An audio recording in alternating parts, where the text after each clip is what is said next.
Hey everybody, welcome back to YouTube, welcome back to my backyard. It is Wednesday, April 8th. I hope everybody's staying safe and staying socially distanced as much as possible. Hope everybody's work situations are okay, and I hope hope your child care situations are okay as well. But either way, we must go on, and there's a bird above me. Looks like it's about to poop on me. Well, I'm gonna keep rolling from now and see what happens. 13th, 14th, and 15th Amendments to the Constitution. We're gonna talk about those today, but first I want to say thank you all for your patience. I'm working on getting your last quiz graded, and a couple of y'all have asked me for updated grades, where your grade is now. I can tell you nobody's making a bad grade. Nobody that's turned in their quizzes is even remotely close to failing. Those of you that are still turning your work in and everything are doing well. So thank you for your patience, and bear with me as I work on getting that information to you. I should have it done sometime this week. But for everyone else, for all of you, I should say, I'm tongue-tied today. For all of you, we're going to talk about those three amendments, 13, 14, and 15. These are big ones. These are really, these amendments are a big deal. They directly impacted and intentionally impacted African-descended people of color, former slaves, in a way that was positive. It was the first time that there was a piece of the Constitution that was written to have a positive impact on people of color, particularly people of African descent.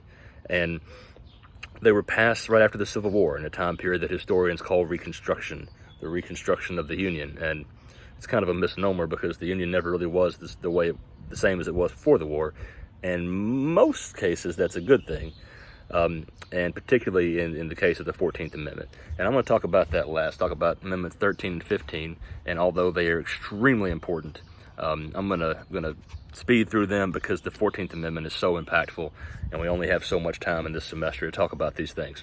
If you have any questions about any of these amendments, but particularly 13 and 15 that I'm about to kind of do here in a hurry, quickly, that just post it in the comments below, or text me or email me, and I can cover them in the next video.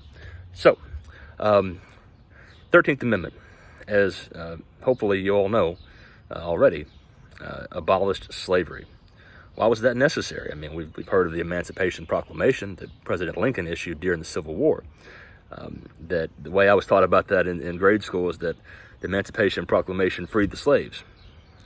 Well, kinda. It freed most slaves legally, although it freed them in a way that was hard to enforce. The Emancipation Proclamation was a political document. It was an executive order, and if you remember from early in the semester, executive orders do not have the same legal authority as a statute passed by Congress, and they certainly don't have the same authority as the Constitution. If you want something to really count and really be in the law, the most authoritative type of law that we can pass in this country is an amendment to the Constitution. The Emancipation Proclamation, issued in the middle of the Civil War in the early 1860s, theoretically freed slaves in the Confederate states, the states that were in rebellion, the southern states, states south of Kentucky and Missouri. But there were 4 slave states, Missouri, Kentucky, Maryland, and Delaware, that were not impacted by the Emancipation Proclamation. So, number one, the Emancipation Proclamation was an executive order. It does not have the weight of a statute or a constitutional amendment. And number two, it did not even, in theory, free slaves in Missouri, Kentucky, Delaware, and Maryland, because those states were not in the Confederacy, and that was so they were not included in that political document that was issued by President Lincoln. So, what did Lincoln do? What did Lincoln and the abolitionists in Congress do? They passed the 13th Amendment. I don't usually recommend learning history through movies, but the film Lincoln, that came out a few years ago, starring Daniel Day-Lewis as Abraham Lincoln, is mostly about the passage of the 13th Amendment, the process of getting that thing passed. It was a very, very difficult amendment to pass, because this was not just an executive order, this was the Constitution. This is the ultimate law of the land in the United States. And once that amendment passed, it became illegal to force anyone into servitude.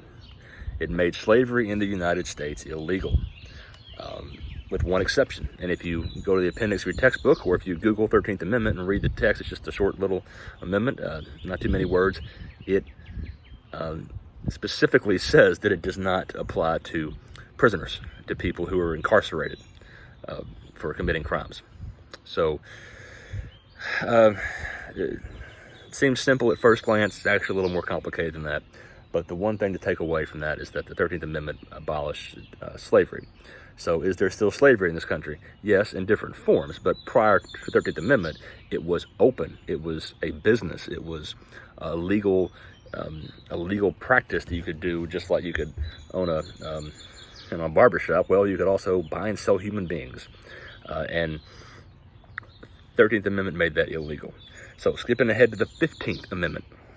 The 15th Amendment has to do with voting rights. When slavery ended, in theory, black men who were voting age could then vote, including and especially including former slaves. Did it really work that way? No. I'll touch on this a little bit more the last week of class, but to state it very concisely, the 15th Amendment said that anyone who's eligible to vote is allowed to vote, and no government entity can stop someone from voting without very specific reasons, and you certainly can't do it just because of their race, or because the powers that be don't want a certain group to be voting. We still have serious problems with that today in this country. But right after the Civil War, what happened was there was some access to the polls for former slaves, certainly more than there had been for those individuals when they were slaves. But it was rough going. A lot of voter discrimination, a lot of voter intimidation.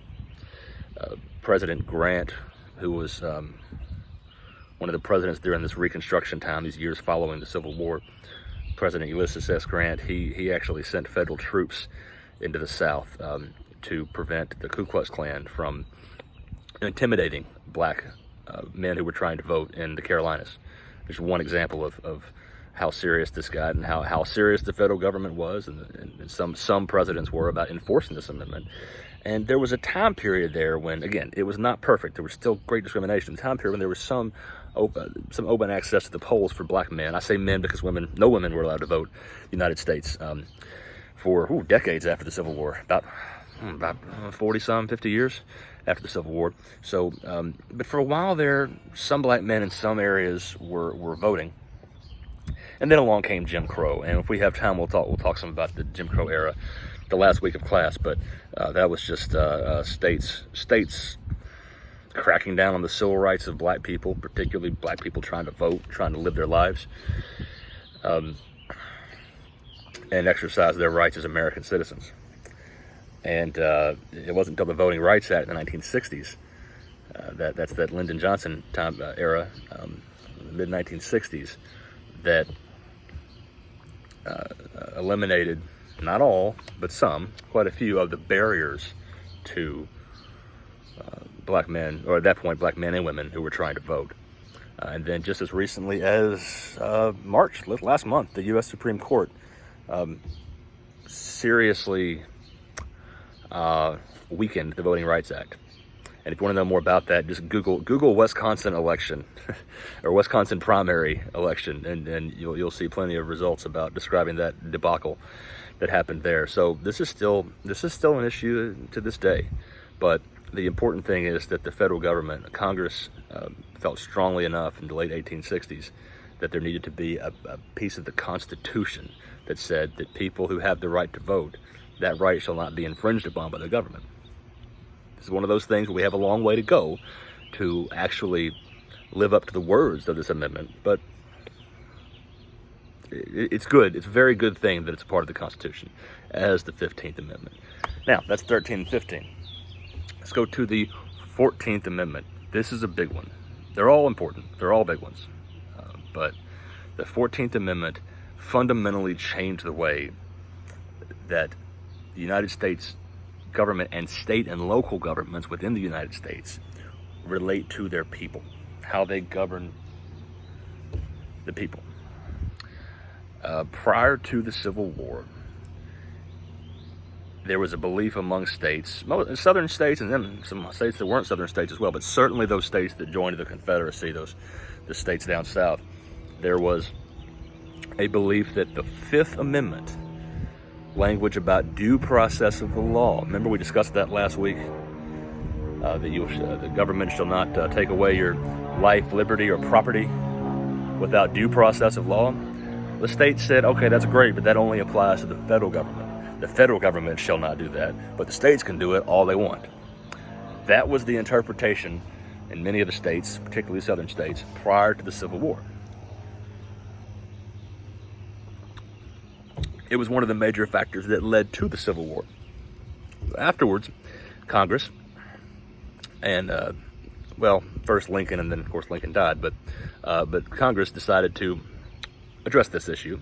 They figured they'd won the war, and they needed to make clear what the war was fought over. And the 14th Amendment, I'm not going to read it to you, because it's actually, as amendments go, it's actually quite long. I mean, it's just a few paragraphs, but it has three parts that we're going to focus on in this class, three parts that I want you to if you take away, it's one of those things, take away nothing else in this class, but you remember these three parts of the 14th Amendment, then you've learned a great deal about American government. First of all, this what we call the Citizenship Clause.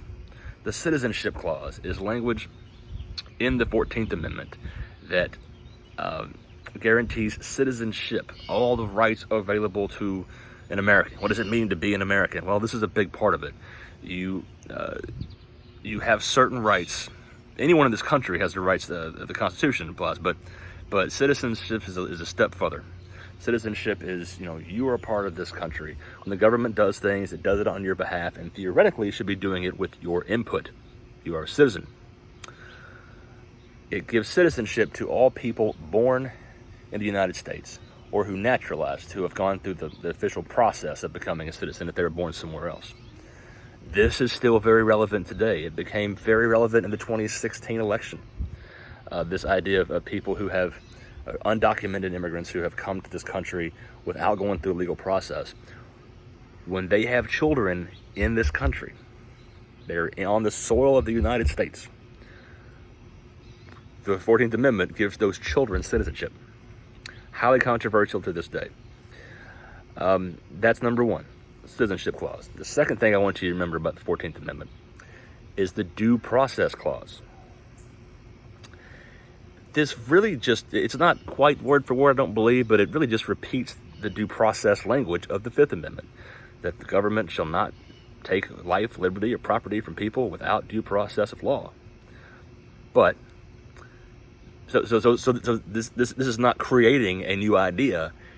It's making it explicitly clear that it applies to all types of government, not just the federal government, any government within the United States. So the Commonwealth of Kentucky does not have the right to take away your life, liberty, or property without due process of law. In fact, it's the opposite of that. You have a right against them doing that, a right to prevent them from doing that through a legal process. So that's a big one, because it was a way of it's a way of the federal government keeping the states in line, which throughout our history, I'm not sure if that's always a good thing or bad thing, but the years before, during, and after the Civil War, this was very important, and it was a very good thing. It was a very good thing the federal government said, hey, listen, states, we've had enough of this. You're not just going to be treating your citizens however you want. This thing in the Fifth Amendment about due process, guess what? It applies to the states as well. It applies to all levels of government. So, the last piece of the 14th Amendment that I want you all to know is the Equal Protection Clause. This is a really important clause. This is a really important piece of the Constitution. It is one of the most significant and important pieces of United States law and of our government and how it functions and how it relates to its people. That's us. This Equal Protection Clause is the federal government's way of saying no government, federal, state, or local, may apply the laws differently to different people. Now, I'm thinking some of y'all probably either laughed or got angry or something when you heard me say that, because this is one where we have a long way to go to try to enforce it as it's written. But if you read it, it's pretty clear. Everyone has equal protection under the law. That's what it says. What does that mean? It means that the law should provide the same rights, should look out for the same rights of a rich white man who is accused of the same crime as a poor black man. It doesn't say that in the Constitution, but that is how the courts have interpreted it. Is that what happens in reality? Not usually. But it's another one of those rights where if you believe you've been discriminated against by the government and they're not treating your group the same way they treat some other ethnicity or some other gender or some other sexual orientation or religious group or something else, that's where the 14th Amendment comes in. So we have a long way to go in this country to make sure this is actually used properly, but it is in the Constitution, and there are really two big, huge steps to changing public policy, to changing the way the government treats its people. Number one is getting something in the Constitution, and that happened in this case, wow, over 100 and a long time ago, 150, almost 160 years ago. Step number two is actually making sure the government follows through on it, and that's the hard part. But what matters is that this is in there. The 14th Amendment says that the government cannot avail one group of a certain right and not another. This is the key legal reason that the Supreme Court decided in 1967 that states could not ban people of different races from marrying each other. As I mentioned in class before, it wasn't until 1967 that black people and white people could marry each other in Kentucky and some other southern states. In 2015, same rationale for gay marriage. It was illegal in Kentucky and several other places for people of the same gender to get married. And if those people went to some other state that recognized gay marriage and got a marriage license, they could come back to Kentucky. That marriage was not valid under Kentucky law until 2015. Until the Supreme Court applied the 14th Amendment to marriage laws. And what made that an unequal treatment under the law is that my wife and I actually were living in Kentucky and got married in a different state. We're a man and a woman. If we had gotten married prior to 2015 and gone to some other state and gotten a marriage license that said you are now legally married from any state in America and came back to Kentucky, that would be a valid legal marriage license under Kentucky law. But if I had tried to marry a man in another state and come back to Kentucky, that would not be a valid marriage. So same logic, or same illogic, the same irrational reasoning applied to people of different races getting married prior to 1967, and it all turned on the Equal Protection Clause of the 14th Amendment. This clause, this is not just about marriages, but I'm using this example to show you that it's actually pretty broad language that applies to every aspect of every level of government in the United States.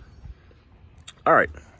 So those are the three clauses I want y'all to know from the 14th Amendment: Citizenship Clause, Due Process Clause, Equal Protection Clause. And when you look it up, when you look up the text of the 14th Amendment, there's no heading that says this is the Due Process Clause. You have to find it, but it's in there. You just look for the words and you'll see it. It's interesting reading. It's interesting to read it for a second and just think about how that might apply to you or people you know. So, like I said, these are three big ones. Amendments 13, 14, and 15. These are the Reconstruction era amendments, and they are three of the most important pieces in American law, and they are all three still relevant today. All three. So, if you have any questions, comments, thoughts, let me know.